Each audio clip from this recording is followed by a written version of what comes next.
May I request that we may now take our seats.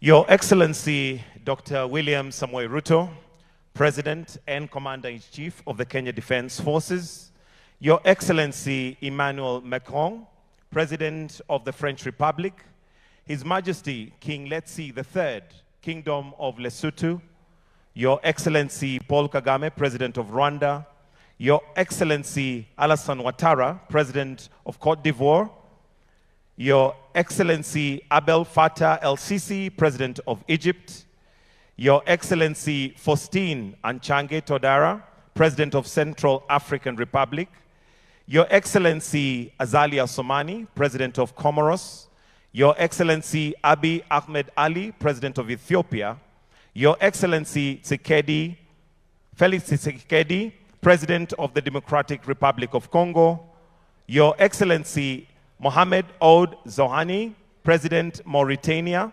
Your Excellency Mohamed Al-Menfi, President Libya, Your Excellency Hakainde Hichilema, President of Zambia, Your Excellency General Mamadi Odumai, President Guinea, Your Excellency Bola Ahmed Tinubu, President of Nigeria, Your Excellency Joseph Nyuma Boakai, President Liberia, Your Excellency Bassirou Diomaye Faye, President Senegal, Your Excellency Mahamat Idris Deby Itno, President of Chad, Your Excellency Duma Gideon Boko, President of Botswana, Your Excellency Darman Gakol, President Mauritius, Your Excellency Dramani Mahama, President Ghana, Your Excellency Chapo, President Mozambique, Your Excellency Colonel Michael Randarinariana, President Madagascar,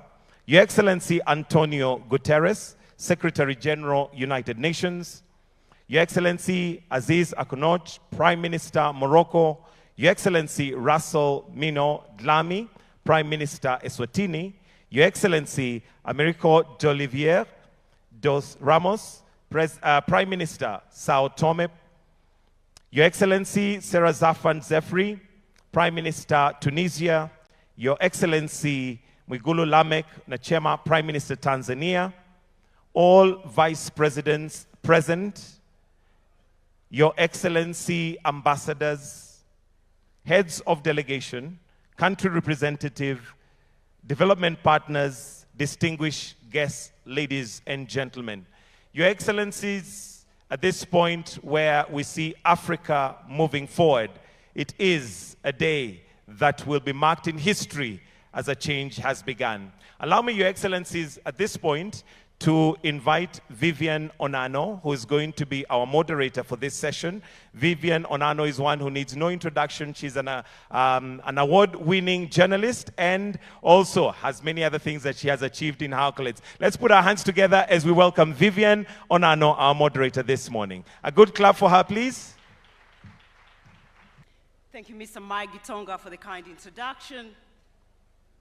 Excellencies, heads of states and governments, distinguished ministers, captains of industry, members of the diplomatic corps, fellow young leaders, ladies and gentlemen, good morning. Bonjour, bon dia, salam alaikum.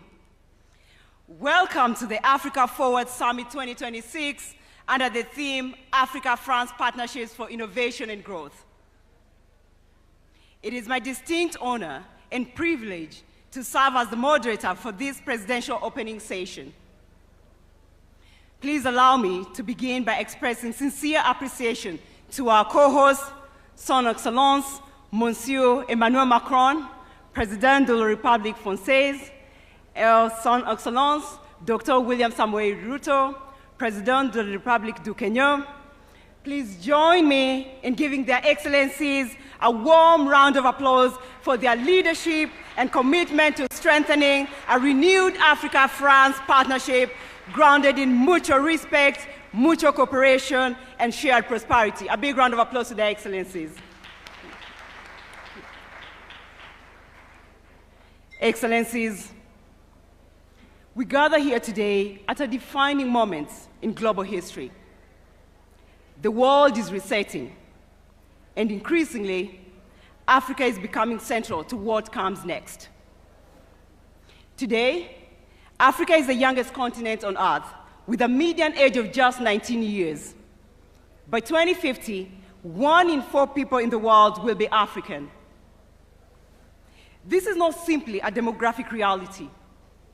It is one of the greatest economic opportunities of our time, if properly invested in. Otherwise, it also risks becoming a major liability. Because when we speak about Africa forward, we are fundamentally speaking about our young people. Young Africans are already driving transformation across this continent, and this was clearly demonstrated yesterday at the Youth Future Makers Forum, where both President Macron and President Ruto actively engage with young leaders and entrepreneurs. And with greater investment in education, innovation, entrepreneurship, Africa has the potential to become one of the defining economic growth stories of the 21st century. Excellencies, how do we go from the amazing potential that we have to where we need to be at unprecedented scale and speed? Excellencies, as a young Kenyan, as someone privileged to have studied at Sciences Po Paris, and as someone who has had the opportunity to travel across more than 40 countries in Africa and continues to actively engage with young people and leaders from both Africa and Europe, I genuinely believe that this moment matters deeply for Africa, for France, and for the future of international cooperation itself. Because this summit represents possibility. The possibility of moving beyond old assumptions and building partnerships based on co-creation, co-investments, innovation, trust, and shared growth. This is strategic partnership. Africa today is experiencing one of the fastest rates of urbanization in human history, yet without a commensurate pace of industrialization. Historically, countries such as France achieved sustained prosperity through the combination of demographic growth, urbanization, and industrial transformation. Africa has the demographic dynamism, urban momentum, and now we need to accelerate the rate of industrialization at the required scale to meet the continent's extraordinary potential today and for the future. Ultimately, the Africa Forward Summit will not be measured simply by speeches and declarations, but by delivery, by investments unlocked at scale, by industries built at scale, by opportunities created at scale, because Africa Forward is not simply a slogan.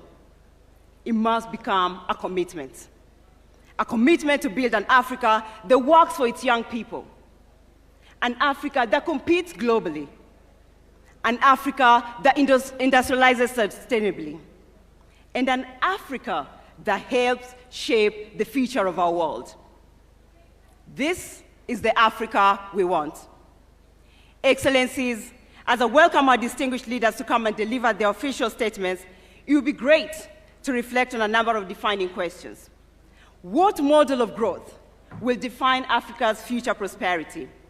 How can Africa industrialize at scale in ways that are more sustainable, more inclusive, and more competitive? How do you ensure that the partnership between Africa and France is truly equitable, future-oriented, and capable of delivering shared prosperity in an increasingly complex and competitive world? Excellency, distinguished ladies and gentlemen, it is now my distinct honor to welcome to the stage our first speaker, who is our gracious host and co-convener. He is a champion for African economic transformation, an increasingly influential voice in shaping Africa's place in the world, and is very committed to positioning Africa not at the margins of the global economy, but at the very center of its future. Please welcome to the stage His Excellency Dr. William Samoei Ruto, President of the Republic of Kenya. Karibu, Mr. President.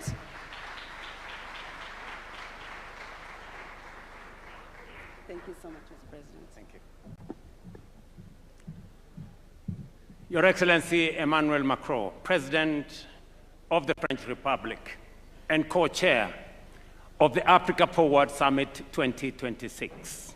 Excellencies, heads of state and government, honorable ministers, captains of industry, distinguished delegates, ladies and gentlemen. It is a profound honor and privilege to welcome you to the Africa Forward Summit 2026 here in Nairobi, Kenya, the cradle of humankind, the birthplace of our shared human history, and the origin of wonder. Wherever you come from, you are not merely visiting. You are returning to the very beginnings of humanity.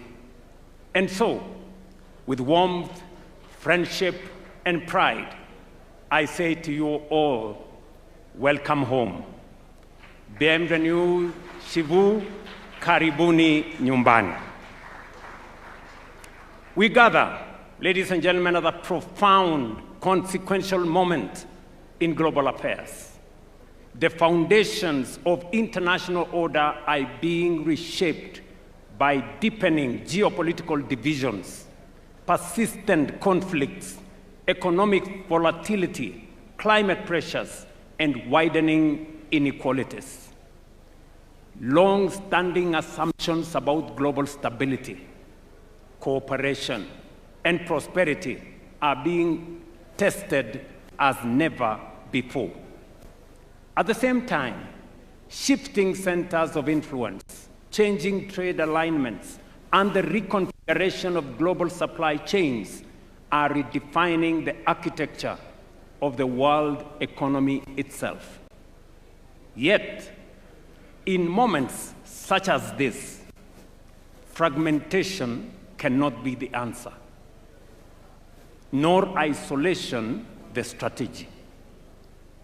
The times before us demand stronger cooperation, renewed multilateralism, and partnerships grounded not on hierarchy, but in sovereign equality, mutual respect, and shared responsibility. It is not how we do it. It is in that spirit that we convene this summit, grounded in our shared conviction that enduring partnerships must not be built on dependency, but on sovereign equality, not on aid or charity, but on mutually beneficial investments, and not on extraction or exploitation, but on win-win engagements. Excellencies, ladies and gentlemen, Africa and France have a unique opportunity to forge a forward-looking partnership that delivers shared progress while advancing Africa's long-term economic transformation. Africa approaches this summit not from the margins of global affairs, but as a strategic actor in its own right, endowed with vast natural resources, expanding markets, and one of the greatest reservoirs of youthful talent and innovation anywhere in the world today. We all know by the year 2050, 1 in every 4 people on earth will be African. That reality alone will shape the future of labor, will shape the future of markets, urbanization, energy demand, and global economic growth. Over the course of this summit, our deliberations will focus on priorities fundamental to Africa's development trajectory and long-term prosperity. Among them, domestic mobilization of resources for Africa's development at scale, reforms of the international financial architecture, development of transport, logistics, and connectivity infrastructure, energy transition, and green industrialization, and of course, youth skills development to foster creativity, innovation, entrepreneurship, and AI-driven transformation. First, we must confront with honesty and urgency the question of how Africa finances its own transformation. The era in which Africa's development was principally framed through aid, dependency, and unsustainable borrowing must give way to a new paradigm grounded in investment, innovation, domestic resource mobilization, and strategic partnerships built on sovereign equality and mutual benefit. Because Africa is not part of the global problem, Africa is in fact the solution to the global challenges that exist today, including those of Africa. Our continent possesses vast natural resources, critical minerals, fertile land, immense renewable energy potential, expanding consumer markets, dynamic entrepreneurs, and the youngest population in the world.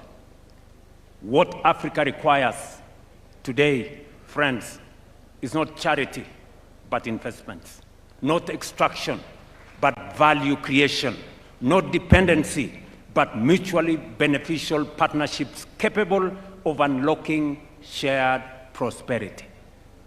That is the essence of the Africa Forward Summit.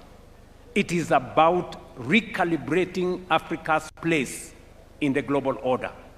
It is about redefining engagements with Africa, including with long-standing partners such as France, away from outdated models of aid and asymmetrical dependency towards a framework anchored on investment, enterprise, innovation, industrialization, and mutually beneficial cooperation.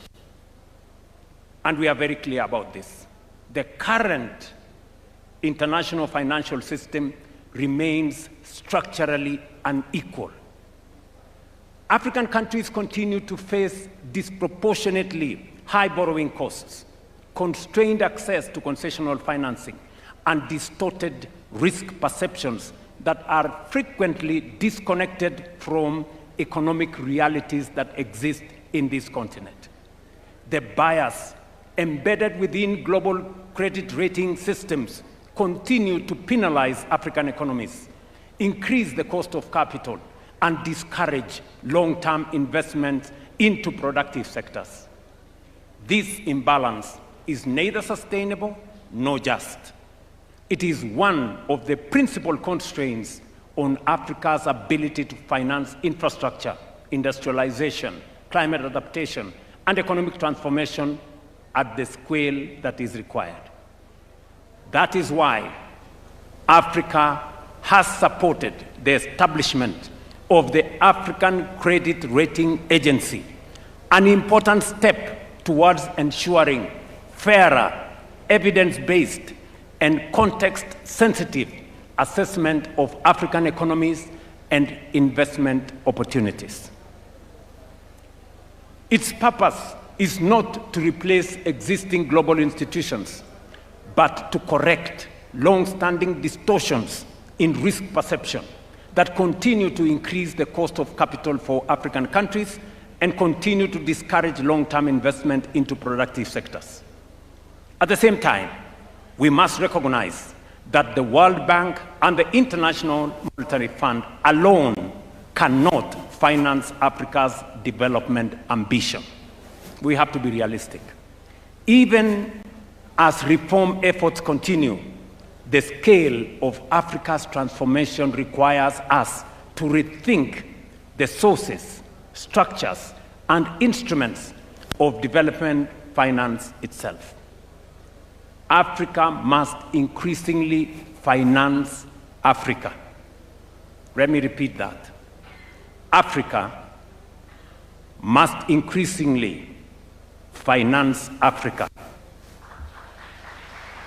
What do I mean?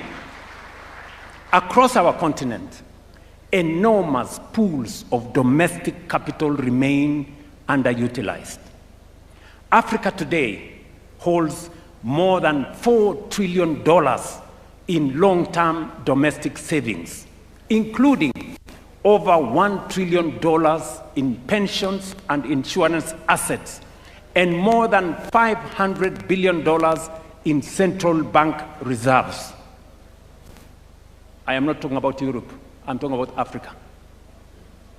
Yet, paradoxically, while this capital exists within African economies, governments across our continent continue to struggle to finance critical infrastructure, transport corridors, energy systems, industrial parks, logistics networks, and even affordable housing. There is capital in Africa, but Africa's development projects remain starved of financing. The issue, therefore, is not liquidity. It is risk architecture. That is why Africa is laying the foundation of a stronger, more resilient, and more self-sustaining financial architecture. Kenya, therefore, reaffirms its very strong support for the Alliance of African Multilateral Financial Institutions as a strategic platform for coordinating capital mobilization, risk sharing, and project execution across our continent. You remember, colleagues, that we did endorse at the last AU summit the Alliance of African Multilateral Institutions, starting with the World Bank and all the other institutions. Through institutions such as the Africa Development Bank, Africa Export-Import Bank, or Afrexim Bank, Africa Finance Corporation, the Trade and Development Bank, Shelter Afrique Development Bank, Africa 50, and Africa Trade and Investment Development Insurance, Africa is steadily strengthening its capacity to finance infrastructure, industrialization, trade, housing, climate resilience, and economic transformation. These institutions are more than financial intermediaries. They are instruments of African agency, strategic sovereignty, and collective self-determination. Friends, we must believe in ourselves. That is why we strongly support the recapitalization of African Trade and Investment Development Insurance as a critical pillar of the new Africa financial architecture for development. And I must thank the President of the Africa Development Bank, who is right here with us, for spearheading this effort together with all the other multilateral institutions. This is because Africa does not need more fragmented institutions. Africa needs coordinated financial firepower, capable of financing infrastructure, industrialization, trade corridors, and energy transformation in our continent on our terms. It is in this spirit that the proposed new Africa financial architecture and development framework, NAFAD, as we are calling it, seeks to align African multilateral institutions, sovereign investment platforms, pension systems, development banks, and private capital behind a coordinated continental investment strategy. Its objective is simply and simple but transformative: to retain more African savings within Africa and channel them into productive, bankable, and transformative sectors of our economy. NAFAD is designed to unlock long-term domestic institutional capital by creating credible project pipelines harmonizing investment frameworks, strengthening regional capital markets, and establishing mechanisms that de-risk strategic public investments. By lowering risk and risk perception and improving project preparation, African pensions and insurance funds will be better positioned to invest confidently in infrastructure, industrialization, energy, housing, and regional connectivity projects across our continent. And by the way, I am still talking about resources that are African, our own resources. Ultimately, NAFAD represents Africa's collective effort to build financial sovereignty by aligning African institutions, African savings, and African capital markets behind Africa's development priorities. And Kenya has already begun implementing the elements of this vision through the establishment of the National Infrastructure Fund, a platform designed to mobilize long-term domestic capital into strategic national projects. Already, our new National Infrastructure Fund has mobilized approximately $1 billion in the last 4 months, demonstrating the enormous potential that exists within African economies themselves. And this is money we have just mobilized here in Kenya. As government, we are deliberately partnering with the private sector to build confidence, reduce risk, and crowd in investment into transformative public infrastructure. Our objective is simple: to create credible mechanisms through which private capital can participate securely and profitably in Africa's growth story. Kenya's experience demonstrates what domestic resource mobilization can achieve. Over the last 3.5 years, we have mobilized nearly $4 billion locally for our affordable housing program. Through innovative domestic financing mechanisms, we are investing in housing, creating jobs, supporting enterprise, and expanding home ownership while restoring dignity to millions of Kenyan citizens. This experience demonstrates a fundamental truth.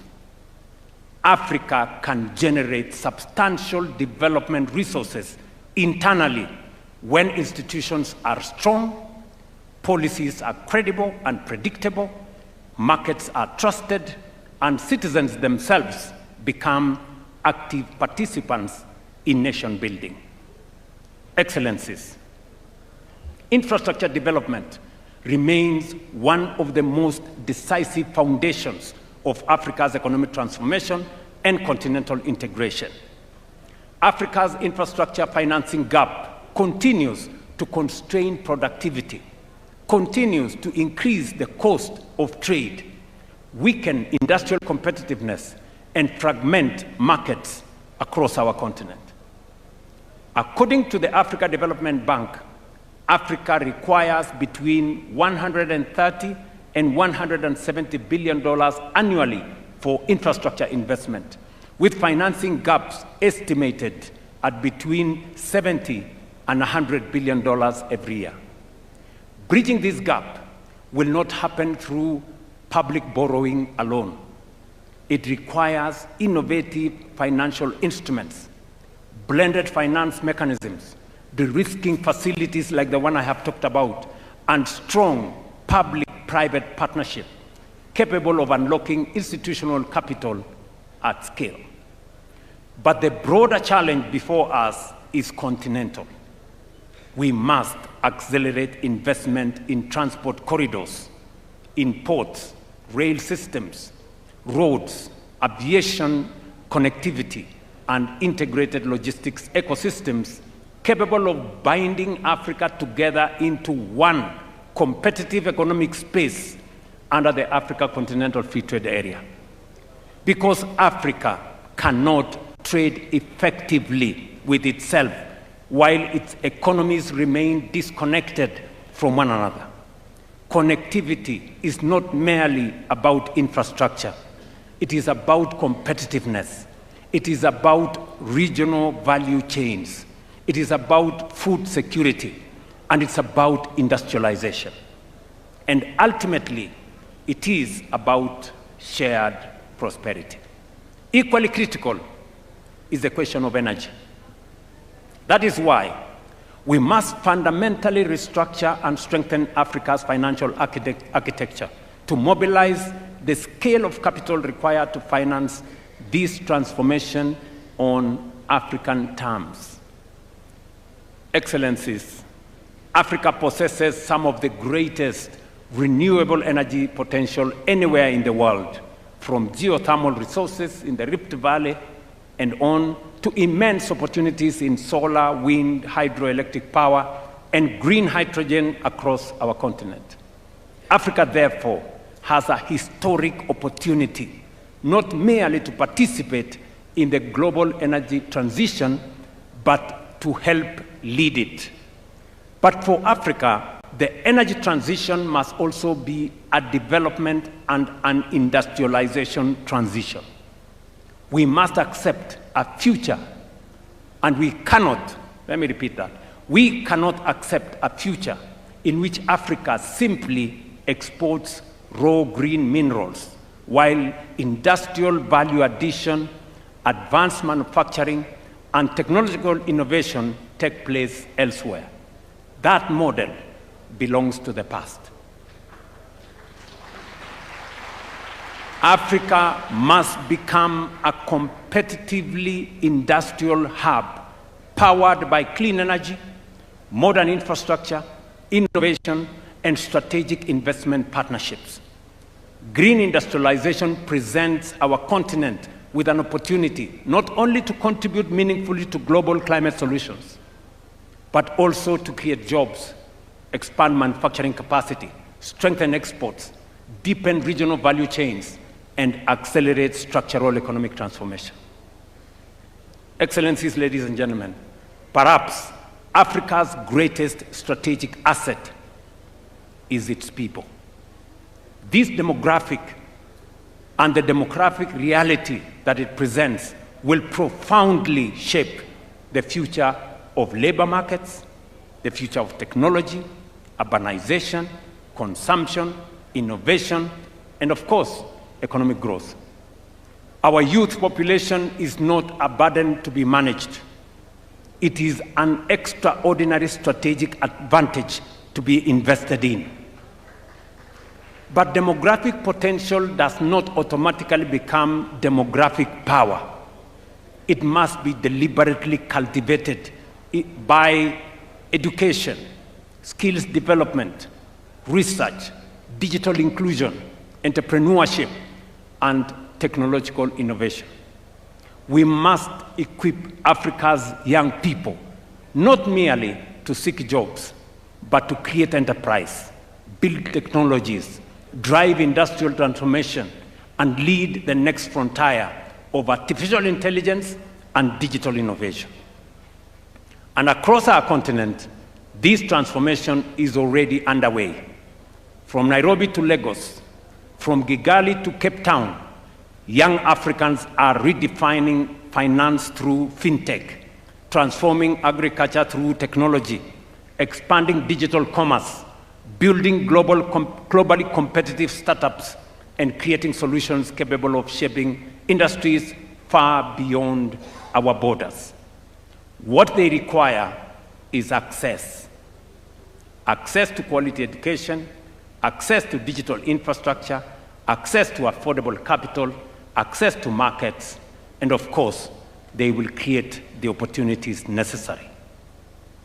Ladies and gentlemen, none of these ambitions can be fully realized without peace, stability, and effective multilateral cooperation. Peace, security, and development remain inseparable foundations of sustainable progress. Yet across parts of Africa and beyond, protracted conflicts, violent extremism, unconstitutional changes of government, terrorism, organized crime, and climate-related insecurity continue to undermine stability, weaken institutions, and constrain economic advancement. Current estimates indicate that Africa accounts for nearly 40% of active armed conflict globally and close to half of all internal displacements worldwide. These figures underscore both the scale but also the urgency of the challenges confronting our continent. We must therefore reaffirm our collective support for African-led peace and security mechanisms, including the Africa Union Peace and Security Architecture, predictable financing, institutional capacity, and international cooperation in support of lasting peace. But lasting peace cannot be secured through military response alone. Peace requires confronting the structural drivers of instability: poverty, exclusion, unemployment, inequality, weak institutions, climate vulnerability, and the absence of economic opportunity, particularly for young people. That is why strengthening Africa's strategic autonomy in matters of peace and security remains an imperative. And it is why we reiterate with clarity and conviction the urgent necessity of reforming global peace and security governance, particularly the United Nations Security Council. It is both indispensable and unconscionable that a continent of nearly 1.5 billion people, represented by 54 sovereign states and constituting one of the largest blocs within the United Nations, continues to remain excluded from permanent representation on the Security Council. Such inequality, ladies and gentlemen, such inequality erodes legitimacy, undermines credibility, and diminishes confidence in multilateral systems itself.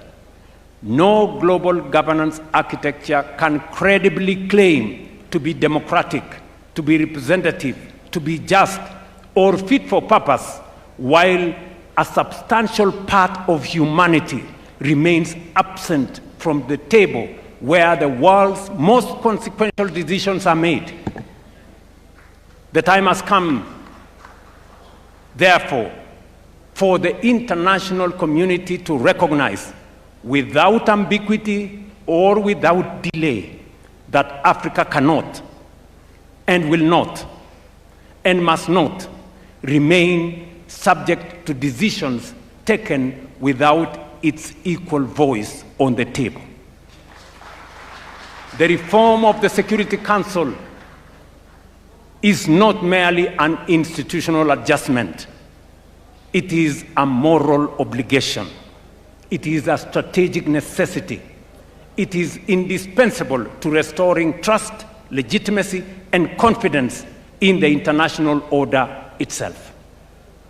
Kenya, therefore, remains steadfast in its support for the common African position as articulated in the Ezulwini Consensus and the Cette Declaration, which calls for Africa to be accorded permanent representation on the Security Council with all the prerogatives and privileges of permanent membership, alongside additional non-permanent seats.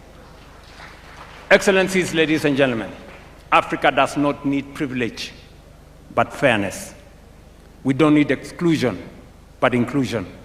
We do not seek confrontation, but partnership anchored on mutual respect, shared responsibility, and of course, shared progress. This summit, therefore, presents us with an opportunity to define a new era of engagement between Africa and its partners, an era based not on dependency, but on dignity, not on extraction, but on value creation, and not on short-term transactions, but on long-term shared prosperity. Because the Africa we envision is an Africa of confidence, an Africa of ideas, an Africa of innovation, an Africa of enterprise, an Africa that believes in itself, invests in its people, mobilizes its own resources, and engages the world as an equal partner in shaping balanced, prosperous, and peaceful global future. Africa is rising, determined to shape its own destiny, and increasingly prepared to shape the future of the world itself. That is the Africa Forward agenda. An agenda grounded not on dependency, but in sovereignty. Not in vulnerability, but in resilience. And not in limitation, but in possibility. That is the Africa whose time has come. Excellencies, ladies and gentlemen, Kenya is deeply honored to co-host this summit here in Nairobi. We look forward to productive deliberations, practical outcomes, and enduring partnerships capable of advancing prosperity, stability, dignity, and shared progress for our people and for future generations. I thank you for your kind attention. Thank you very much.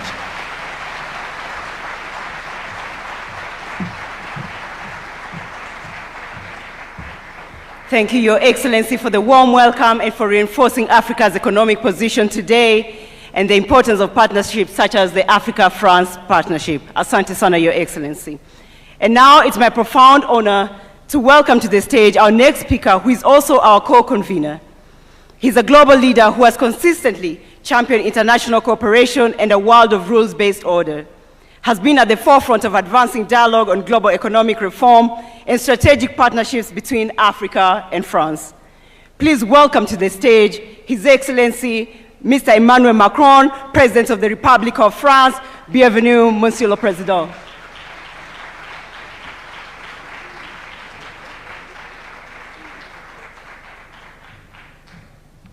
Thank you so much. Mr. President, dear William, Your Majesty, Head of States and Governments, Secretary General of Permanent Commission of the African Union, Secretary General of Francophonie, ministers, ambassadors, entrepreneurs, ladies and gentlemen, Asante sana, Mr. President. And I will switch in French, if you allow me. Le président a tout dit. Et donc, je vais juste rajouter quelques convictions pour qu'ensuite on puisse passer à nos travaux. C'est un nouveau type de sommet. Relationship which looks backwards with lucidity, and we've been working with Cameroon, Rwanda, Algeria, and several other nations, and with which looks with bravery at the present, looking at our activity, looking at co-development and co-investment, and which is built on respect for the fact that Africa has its own agenda. The relations between Africa and France, as we see it, as the way we want to implement, are built on courage, respect, and a will to have a shared agenda. That's what we've been working on for 10 years. We spoke about it yesterday, so I won't go into it now. Why am I so convinced that this is the right way 10 years down the track? Because the challenges of Africa and Europe are shared challenges. We all want peace, prosperity, sovereignty. Europe has always been fighting for this, and after the Second World War, the EU was built on this struggle for peace and sovereignty, and now the European agenda is indeed one built on strategic autonomy so as not to depend on American or Chinese power, and when we want to defend the rule of law, international law, we believe in equality, in equal footing trade relations. We defend the climate. That is what Europe is all about.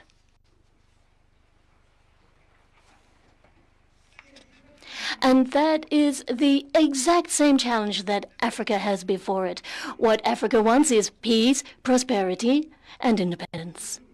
And deep down, this partnership that is embodied here in this Africa Forward Summit is a bond between Africa and Europe. This is what France is working for: peace, prosperity, and this strategic independence. It's a very powerful thing, and if we can do this, then it will enable us to reconstruct together a multilateral order that has been thrown into upheaval, been jeopardized, affects all of us, and deep down, this can be a strong basis for moving forward together. And in terms of peace, I don't want to repeat what President Ruto said. Peace is going to require African unity, and I really firmly believe this. And I'm delighted to see so many of my brothers here, heads of state and government from so many nations who have come to Nairobi. I know that you're all very busy, so I'm very grateful to you for making this, because it really does share this image of a united continent, from Maghreb right down to the Indian Ocean, the south of the continent, Western Africa, Central Africa, and Eastern Africa. Remember, all of these different parts of Africa, given that it is so large, are all part, nonetheless, of one continent with a shared agenda. Which means that if we want to be beside you, it means that we have equal representation, better representation for Africa in international instances such as the UN, the financial institutions, and we want it represented in the Security Council of the UN. As we have also been fighting for Africa to have a permanent seat at the G20. We've been fighting for this for years, and we've now made it a reality. And we are fighting for an agenda, along with the Secretary General. We've been talking about this for an African UN presence, which will be all the better placed to defend its own peace and security operations, particularly through the UN missions. We hope to see all the wherewithal given to Africa to ensure its own sovereign security. The African continent needs better representation, and Africa has the capacity to build on its strengths.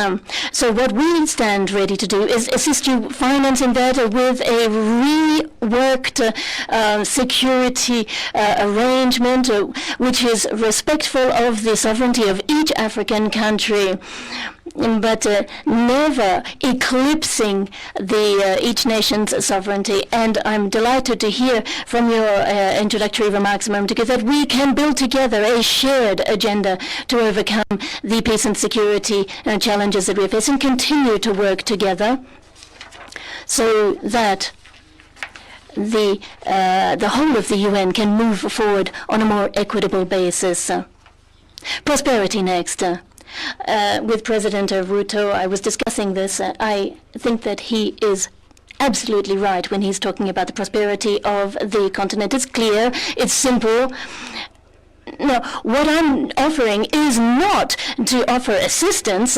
Those days are behind us, and we know that there are budgetary challenges in some instances, security challenges in others. These are realities that we need to be realistic about, but we need to rethink our North-South relations, and we need to look with lucidity at all of the cross-cutting benefits that Africa can derive from its diaspora.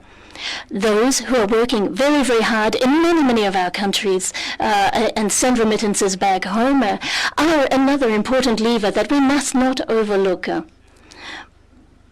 But the main notion I want to focus on is co-investment. What is co-investment able to achieve? It means investing in human capital, the young talents in Africa, in a formal economy. One of the major difficulties here is too much of the African economies that are underneath the tip of the iceberg as informal economy. It's about time we brought them into the value chains and to structure your agricultural sector and your industrial industrial sector in such a way that it will be stronger than ever, so that Africa will no longer be seen as a place for rare earths and other resources to be extracted, but rather to be a partner. So we are working towards a transformation of investment relations, investing in value chains, energy, sustainable development, building on your strengths and your youth and your talent. And this is what the Business Roundtable is hopefully going to enable us to structure by looking at investing in AI, health, the blue economy, and sustainable agriculture. So what we need to do is look at the partnership that we want together through a logic of investment. And this is where we see this agenda of prosperity and sovereignty altogether. Getting Africa forward on the economic level means greater sovereignty and autonomy. It's important for Europeans as well to have more strategic autonomy in its partnerships. We need to ensure that we do not become dependent on the two major powers who in some ways look like they're going to eclipse everything. And it's not just France and Europe today who are going to mobilize all of the critical minerals or rare earths that we're going to need for the future. It's neither France nor Europe that will be here giving you diktats on the way forward. No. Those days are way behind us. No, the European agenda has every interest in seeing you march strongly towards a sovereignty and autonomy, because they're the same goals that we have. And if you are successful in this hunt for sovereignty, be it with agriculture, with economy, or wherever, then you are also offering more solutions to us. So your success is our success. So when you invest in your populations and have them succeed, that means fewer people fleeing poverty. And so this again is our success and your success hand in hand. So here what I want is for all of us to take a leap together. This is not an agenda which is univocal, which is top-down from Europe to Africa. No way. It is an equal footing partnership built on mutual respect. And we're going to build this together with respect, lucidity, and courage. And that is why, if we're going to be successful in this, we need business leaders, and that's what we announced yesterday. And this is a big first, 23 billion euros of investment in the private sector. These are for industry, for firms in the fully private sector companies in Africa. These 23 billion euros of investment is 14 billion for French firms in Africa, 9 billion in investments for African businesses on our continent. On your continent. And so this, we are hoping, will be the jolt that we need to inject more momentum into the process. All of this is going to, as President Ruto said, be based on quite simple things. A new partnership, a new vision for managing resources, for sustainable agriculture, for having tax and financial policies that are more consistent.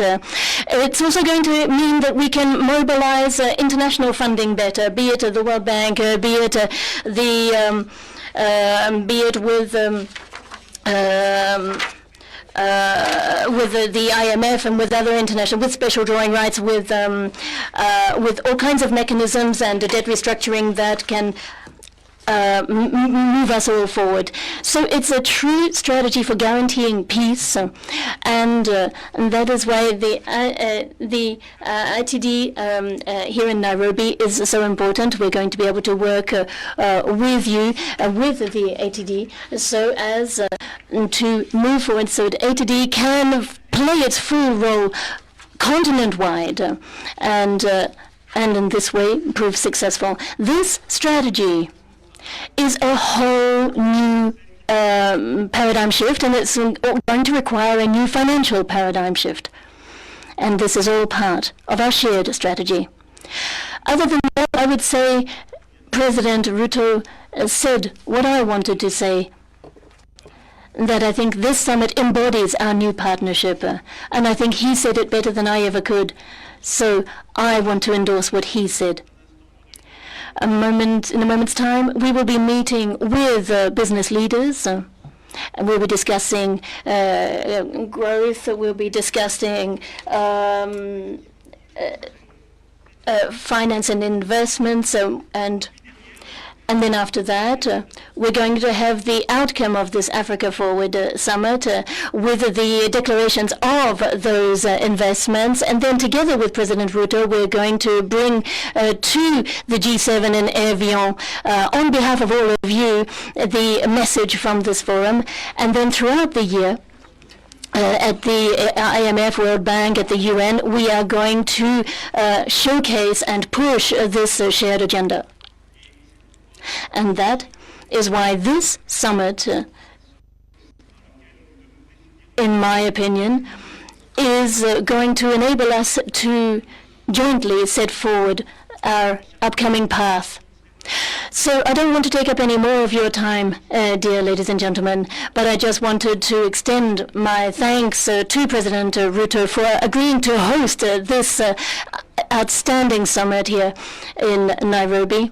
And I'm delighted to be here with you, with my brothers and sisters from all around Africa.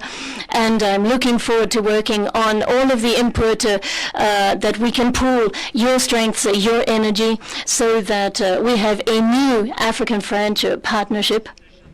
This agenda for peace and prosperity is something that I truly aspire to. And it's something that, with a lot of respect and humility, that I want to put at the service of this continent, the world's youngest continent. And even last year, we had the strongest rate of growth from around the world. So it's not only the continent of the future, it's already a power and a strength in the world today.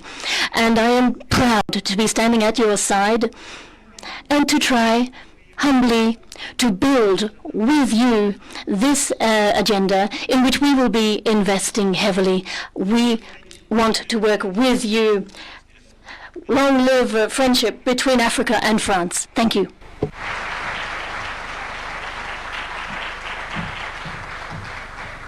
A warm, big round of applause for His Excellency. Thank you, Mr. President, for reinforcing the shared opportunities between Africa and France to continue working together.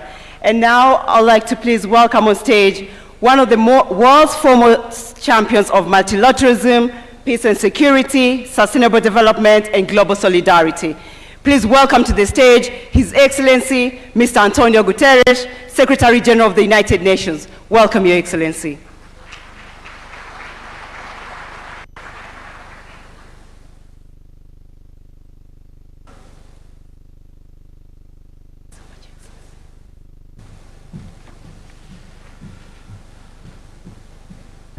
President William Ruto, President Emmanuel Macron, congratulations. Congratulations for convening this Africa Forward Summit, and congratulations for forging this renewed partnership between France and Africa for African development. Your Majesty, Excellencies, ladies and gentlemen, the name of this summit captures the moment and the mission. Africa Forward. Forward through one of the most turbulent global moments in living memory. Africa is not waiting. Africa is moving, and Africa is leading. African continents are driving one of the defining debates of our time on how to reform a global financial architecture designed in 1945 for a world that no longer exists. Africa played a leading role in the approval of the Pact of the Future by the General Assembly of the United Nations.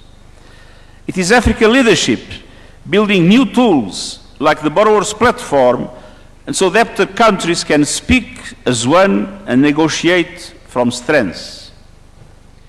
Challenging the credit rating systems that locks too many of the borrowing tools they need. Africa has had a leadership in securing the Seville commitment to expand the lending power of multilateral development banks, to mobilize private capital at scale, and to deliver relief from the debt burden crushing developing economies. It is African leadership through the African Development Bank that is advancing a bold vision to reform the continental's financial architecture from within, mobilizing African resources for African priorities and prosperity.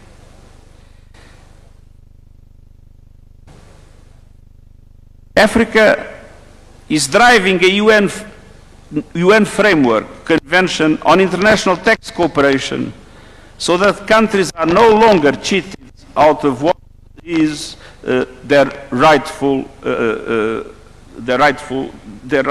what is rightfully theirs. And I want to praise the African leaders that have understood that it's absolutely essential also to do everything with the adequate policies and strategies to mobilize a much stronger share of national resources in order to be able to accelerate the development of the continent. And it is African leadership, alongside the small island states and other developing countries on the front lines, that has placed the climate emergency where it belongs, at the center of the global agenda. This is not a continent waiting for solutions, this is a continent producing them. But let us be honest about what stands in Africa's way. A global system designed without Africa and still largely operating without Africa, perpetuating century-old injustices. A continent of more than 1.5 billion people with no permanent seats on the UN Security Council, as was referred by President William Ruto. Without the voice, the representation, and decision-making power it deserves inside the international financial institutions that shape this economy, it's not Africa that loses, it's the world that loses the fact that the voice of Africa is not conveniently taken into account. Meanwhile, as we all know, official development assistance is collapsing. Aid budgets cut, partnerships unwound, commitments walked back just as the need is greatest. So this is not only a financial crisis, this is a crisis of solidarity. Take climate change. Africa did not cause it, yet the continent is warming faster than the global average, bearing the harshest consequences in displaced communities, lost harvests, and economic shocks. Today's global energy turmoil, volatile fossil fuel markets, fragmented trade is deepening fiscal stress, inflation, and stunted development across the continent. Africa must be at the center of climate justice. The continent holds 60% of the world's best solar potential and receives 2% of global clean energy investments. With the right finance, Africa could generate 10 times more electricity than it needs by 2040 entirely from renewables. Yet, 600 million Africans still live without electricity. And 1 billion still rely on unclean cooking, a crisis that takes 800,000 lives a year, mostly women and children, mostly out of sight. And on average, the continent faces borrowing costs twice as high as OECD countries as an average, draining resources that should be building the future.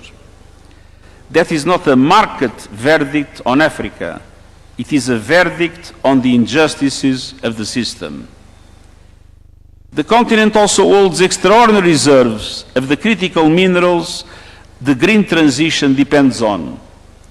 For too long, the pattern has been the same. Africa's resources have been extracted, the value captured elsewhere, the environmental damage left behind. The United Nations panel on critical energy transitions minerals points the way. fair value chains, in-country processing and manufacturing, transparency, environmental and human rights standards, and meaningful benefits for affected communities. No more exploitation, no more plundering. The people of Africa must benefit first and most from the resources of Africa.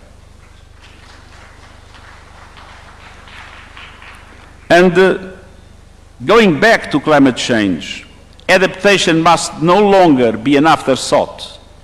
The adaptation finance gap must be closed.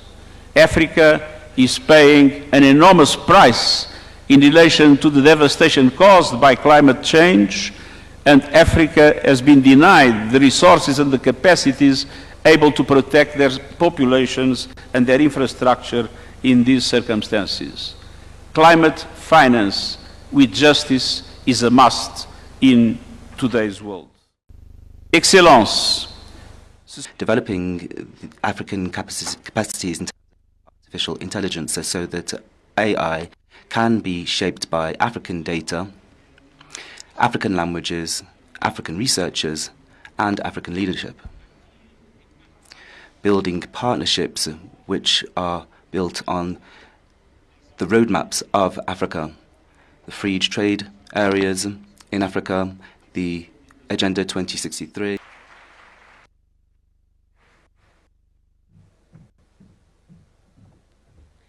Another big round of applause for His Excellency. Thank you so much. And now I'd like to welcome our next speaker, who is a distinguished African diplomat, currently leading Africa's premier continental institution. He's a steadfast champion of continental integration and multilateral cooperation. Please welcome the African Union Commission.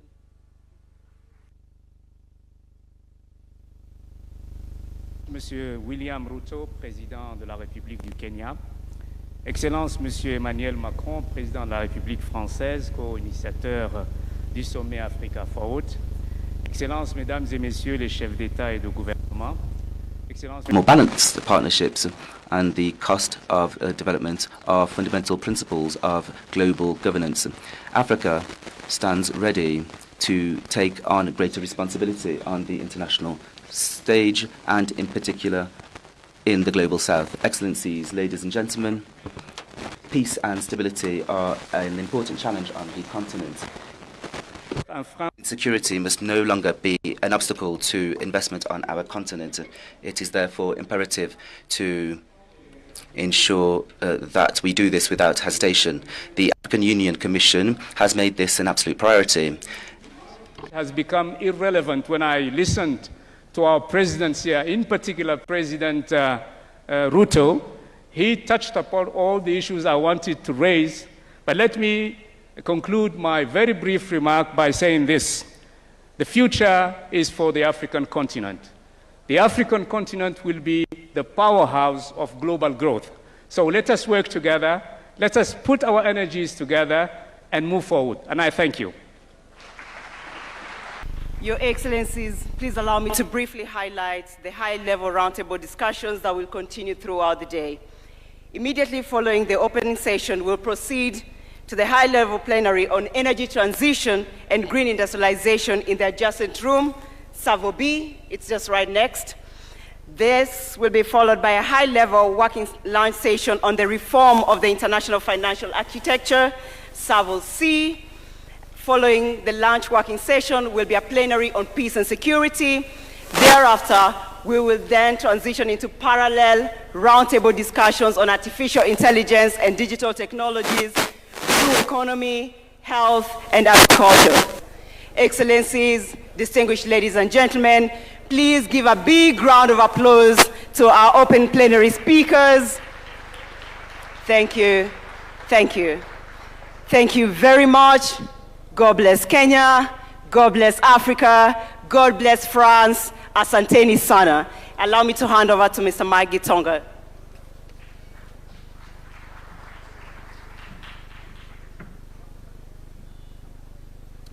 Thank you, Vivian. Let's give a clap for Vivian for great moderation. Your Excellencies, that brings us to the end of this session. and would like to now invite all the presidents and heads of state to a family photo, which we're going to take right here on stage. So I'll kindly request that all the excellencies for a family photo before we exit. All presidents and heads of state to kindly just be here on stage for a family photo.